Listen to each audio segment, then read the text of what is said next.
I will say that the testimony's only grown greater since then, so I will say that it was God's will that that happened. And I will say that grace has brought me in front of y'all today. And I'm going to be honest, since he asked me, I really didn't know how I wanted to go about it. I didn't know what I'd say, so I guess I'll start from the beginning. So, in early 2002, my mother and my father realized that they were pregnant with me, and believe it or not, they didn't realize that they were pregnant with me until they got in a car crash. They got hit by a semi head-on. And in that car crash, my dad pulled my mother from the driver's seat into the passenger seat as the wreck happened, and it saved her life that night. Mm-hmm. So I'll say it starts with grace. Amen. Now, that car accident led my father to begin his drug habits. He hurt his back real bad, so he already had a drinking problem, and he went to opiates, went to meth, and they ended up divorcing 3 children later. And I will say that even though that I grew up with a single mother, in school, I guess I seemed normal. I made good grades. I did sports as early as I could. I always felt like I stood out in a way. And I met my stepfather when I was 9 or 10 years old, and he introduced me to selling drugs. But I looked up to him because he drove a nice car. He had nice clothes. He went to my football games. He supported me.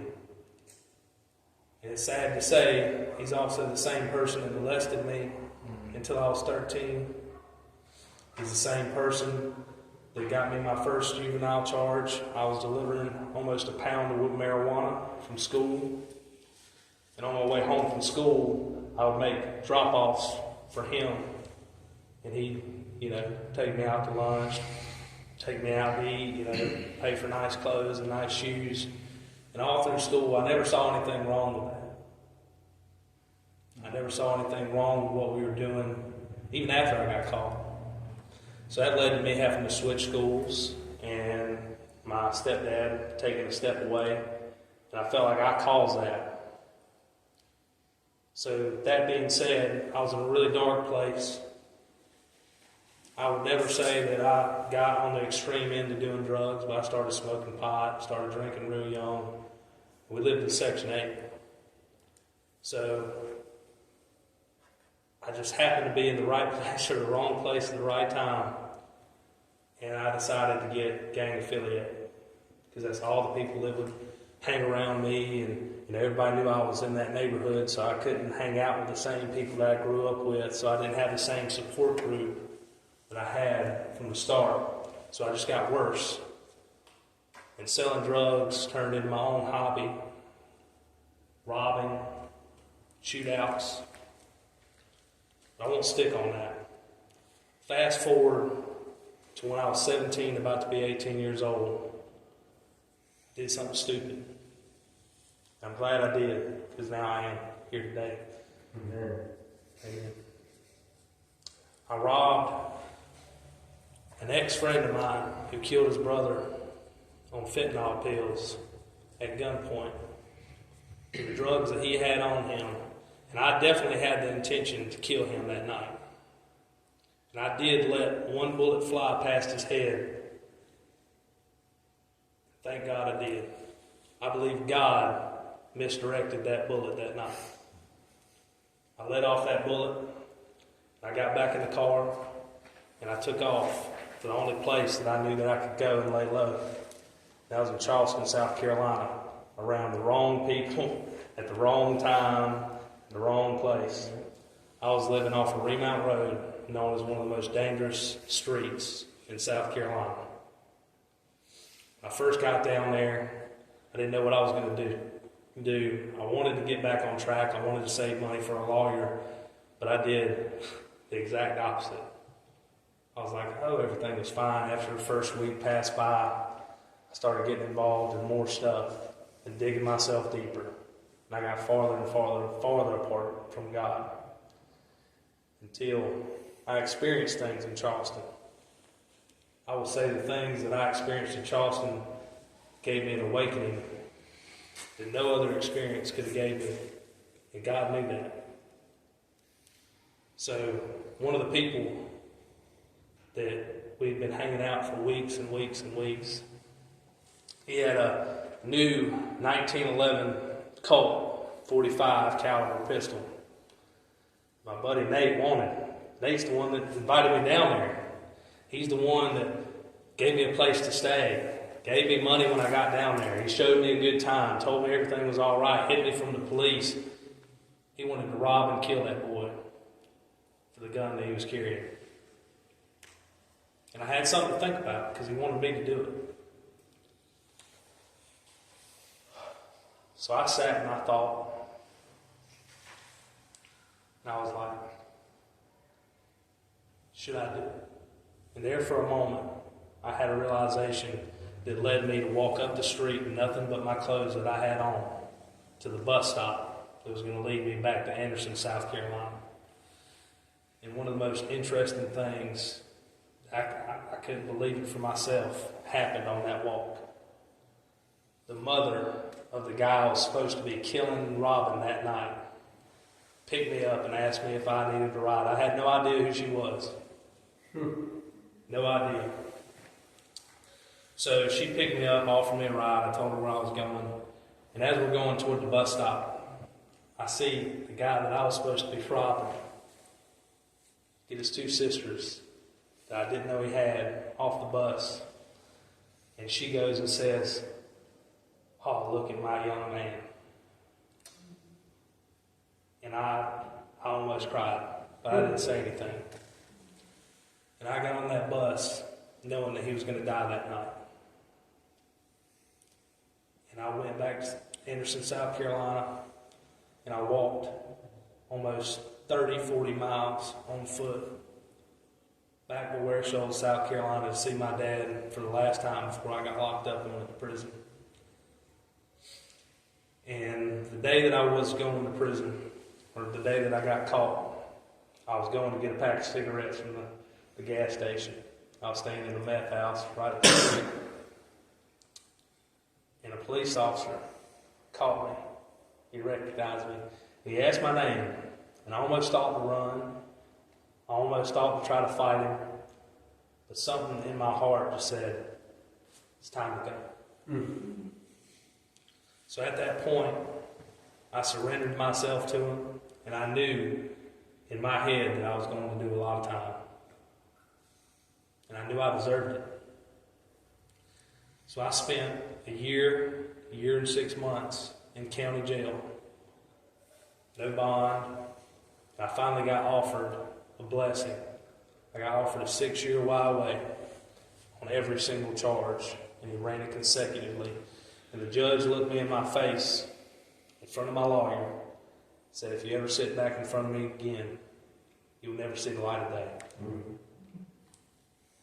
And I took that. I went to Kirkland for 3 months.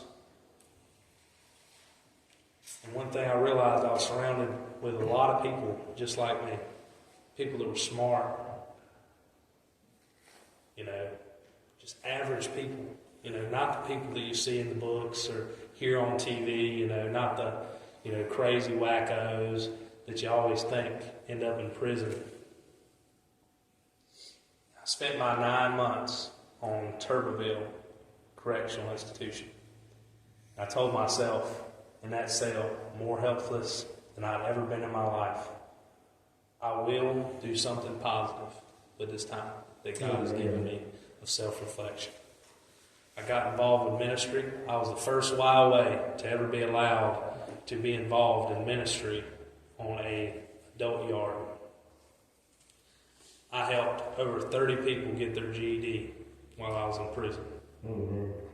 I became a certified teacher's assistant in prison. I got my own GED in prison.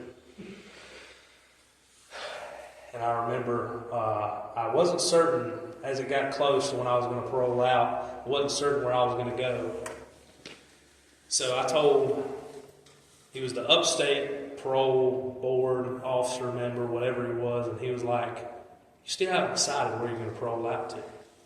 And I think I have an idea, because I didn't want to parole back to the same environment, the same people, the same thing. He introduced me to Officer Smith and Officer Love.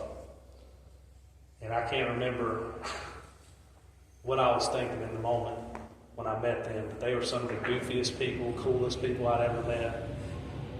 And I got to know them, and they talked me into coming up to this place called Tender Hearts.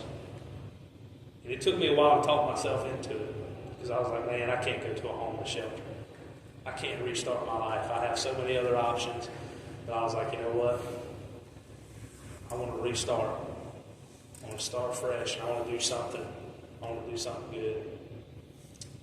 My first day out, I was given a bike, I was given a job, and I was given a community. I didn't know it yet. My first week out, everybody accepted me. Everybody knew where I was from. Everybody knew. And I remember they told me I had to go to church on the outside, not a prison church, a real church with people that I didn't feel had the same problems that I did. A church where I knew that I wouldn't be accepted. I got there, I got introduced to a bunch of good people, Roger being one of them. And I got involved, and I sat back for the first couple times that I went. And I would say that I could have never imagined the support that I gained from that. And I know they told y'all that he gave me a guitar. He also taught me how to play guitar. So I got free lessons. And what that did was in between my working, in between everything else, I was also doing college. I joined college as soon as I got out. It gave me something good and productive to keep my hands busy. I'll never forget that.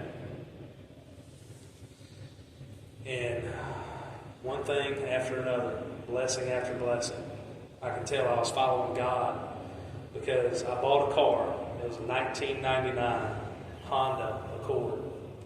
And I bought it from Neil Phillips right up the road. I bought the cheapest car on his lot, had almost 300,000 miles on the dash. I bought it cash. 2 weeks later, he comes up here and tells me that he accidentally sold me a stolen car. And he let me walk back to his lot and pick any car that I wanted, no charge. And he paid for the first 6 months of insurance himself. And that was one of the biggest blessings in my life. But that was just the start of it. God had bigger plans. God had bigger plans. So when I was working at Food Line, he mentioned it earlier, that's where I started out when I left Tender Hearts to go work on my own. I started off as a bagger there. Then I became a floater. Then I became a frozen manager. Then they made me a perishable manager. And then I met an old perishable manager, and he recruited me to a company called Valvoline.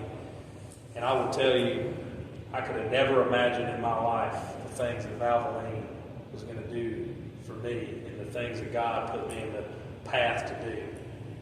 I never thought a felon could hold a managerial position. I never thought a felon would ever be able to make enough money to live more than just okay. I went from making $17 an hour to making $20 an hour to making $65,000 a year to making $150,000 a year when I left. And I would say that throughout all the changes that I've went through my entire, I guess you could call it transformation, God has proven to me there's no mountain too big, no valley too deep. He's pushed me through it.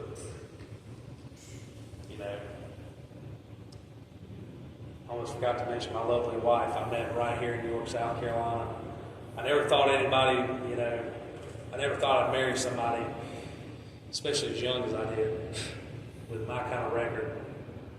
I'm not a very outgoing person. I don't like to talk a lot. I try to talk. I try to get out of my shell. I try to trust people. That's something that Olivia's definitely taught me. I had one of the best mentors in the world, Mike Haynes. Me and him definitely connected a lot. I just want to say that Celebrate Recovery has played a big part where I am today. I appreciate y'all guys.